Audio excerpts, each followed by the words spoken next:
दोस्तों, पिछले श्लोक में श्री कृष्ण अर्जुन को कर्मयोग के बारे में बता रहे थे। इसके बाद श्री कृष्ण आगे कहते हैं कि ऐसे आदमी जो सिर्फ दिखावती बातों को कहकर किसी का चित्त हरण कर भोग ऐश्वर्य करता है, ऐसे भोग और ऐश्वर्य में आसक्ति रखने वाले पुरुषों के अंदर निश्चयात्मक बुद्धि नहीं होती है, अर्थात वे ध्यान का अभ्यास करने योग्य नहीं होते हैं। यानी दिखावती बातों से किसी का चित्त हारना यह उचित बात नहीं है। दोस्तों, श्री कृष्ण ऐसे ही आदमी के बारे में बता रहे हैं कि ऐसे आदमी अपने जीवन में कभी भी मन को शांत नहीं कर सकता। उसका मन हमेशा दुनियादारी में फंसा ही रहेगा। अपने आसपास ही देखिए ना दोस्तों, ऐसे आदमी आपको जरूर दिख जाएंगे। श्री कृष्ण आगे कहते हैं, हे अर्जुन, वेदों का विषय 3 गुणों से संबंधित है। तुम त्रिगुणातीत, निद्वंद, नित्य और सत्व में स्थित, योग से रहित और आत्मवान बनो। यानी श्री कृष्ण कह रहे हैं, हे अर्जुन, वेदों का विषय केवल 3 गुणों में ही खत्म हो जाते हैं। उसके आगे मैं भी नहीं जानता। इसलिए तू सिर्फ इन तीनों गुणों को ही जान ले और कर्म करते हुए अपना सब कुछ परमात्मा पर छोड़ दे। ऐसा करने पर तू वेदों के गुणों में रहित हो जाएगा।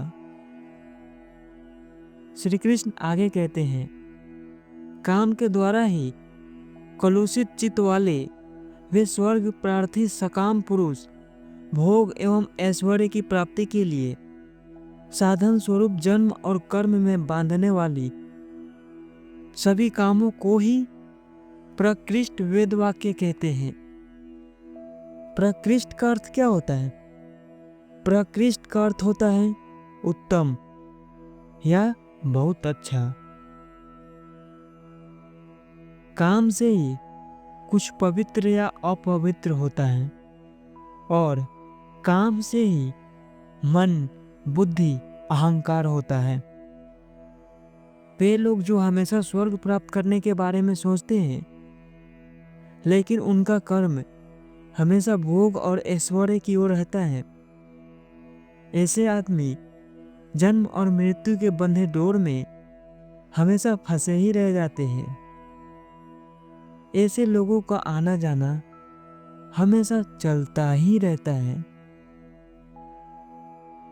उसके बाद श्री कृष्ण आगे कहते हैं, उन मधुपुष्पित वाक्यों के द्वारा जिनका चित्त हर लिया जाता है सिर्फ भोग और ऐश्वर्य के लिए, तो ऐसे व्यक्तियों की समाधि में अर्थात भगवान में निश्चयात्मिकता का बुद्धि नहीं होती है। निश्चयात्मिकता का मतलब क्या होता है? इसका मतलब होता है निश्चय अवस्था और पूर्ण विश्वास।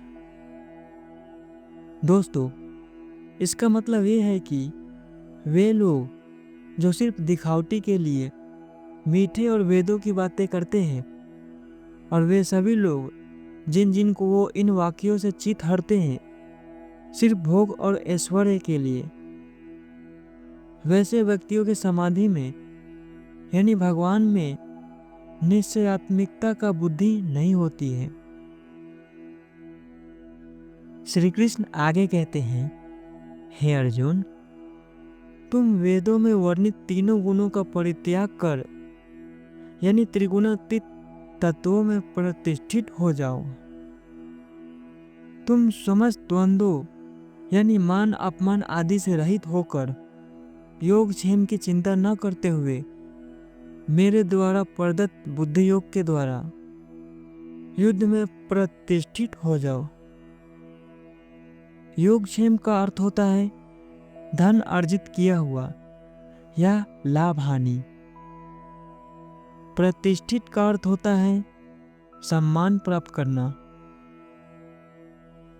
दोस्तों, श्री कृष्ण अर्जुन को ये कह रहे हैं कि किसी भी बात का चिंता न करते हुए तुम सिर्फ मेरे बताए गए बुद्धि से युद्ध करो।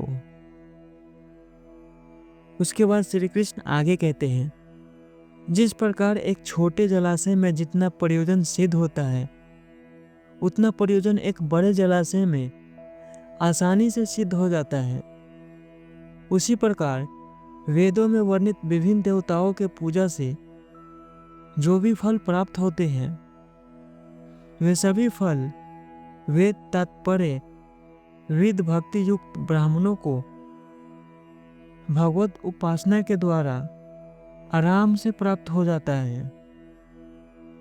कहने का मतलब ये है कि अगर आपको 500 करोड़ रुपए दे दिए जाए तो इसके बाद भला आपको 50 रुपए की जरूरत क्यों पड़ेगी।